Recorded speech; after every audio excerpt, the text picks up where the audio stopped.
Hi, and welcome back, friends. Today, ELA Unit 1B, Lesson 6. If you'll follow along with me, I'll read our intention and how we're going to be successful. We are learning to infer the central message of a story. You will be successful when you can make an inference from a piece of text, explain the central message from a piece of text, and use details from the text to support the central message.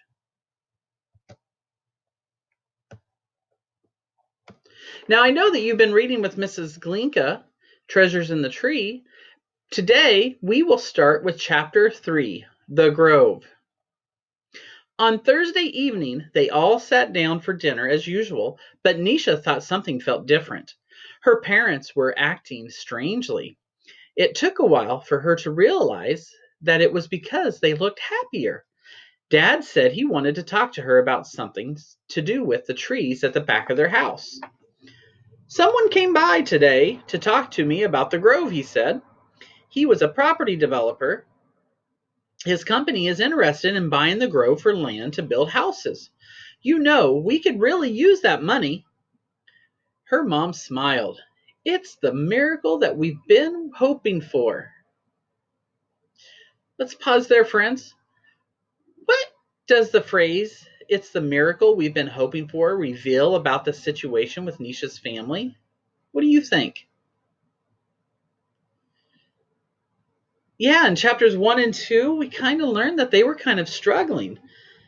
And so they've been worried about their money problems and how they were going to solve it, and they can't come up with an easy solution. So maybe this is the solution for them. Let's go on to find out.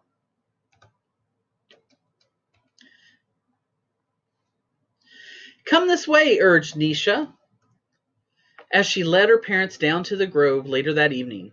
Even though she was sure she was doing the right thing, she was nervous about sharing what she had seen with them. What are you doing, Nisha? I was washing the dishes and I still have work to do. Dad sighed as he followed her. Come and see, she said as she hurried them toward the Grove. Look, up there, she said, pointing to the leaves. There's nothing, Nisha said, Dad. It's just leaves and branches. Let's just go back to the house now. But it is there. I saw it. Something is wrapped inside those leaves. Nisha protested. What if it's important? What if it's a new species or rare creatures? It really sounds like Nisha's trying to get her parents to go up and look in the Grove at that tree and the leaves. Why is it so hard for Nisha to communicate with her parents? That's right. She's trying to get them to believe her, but her dad, he always has a scientific explanation for why the leaves are there and why they look the way they do. But Nisha, she she says it's some kind of new species or a rare creature. Do you think that's too believing for the parents? I don't think so. Let's see what happens. There is nothing there, said Mom, frustrated. And besides, now it was her father with a not so happy look on his face.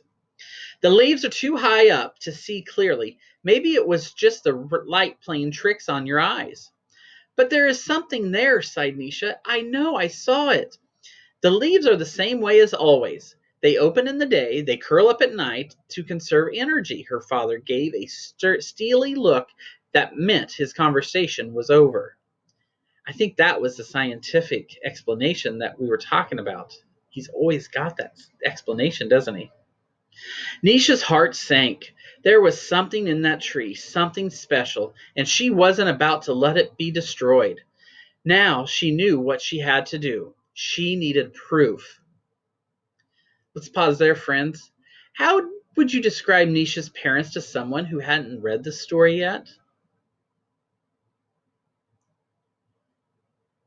I would kind of describe her parents as they're determined in what they believe and that they really weren't listening to Nisha and her ideas. Not that they didn't love her, but they had a more sophisticated, more scientific approach to things, maybe, that Nisha didn't quite understand, and she didn't know how to communicate to them, so they kind of closed her out. Be ready to share your ideas today, maybe with your class. All right, we're going to stop there. That was the end of chapter 3, friends.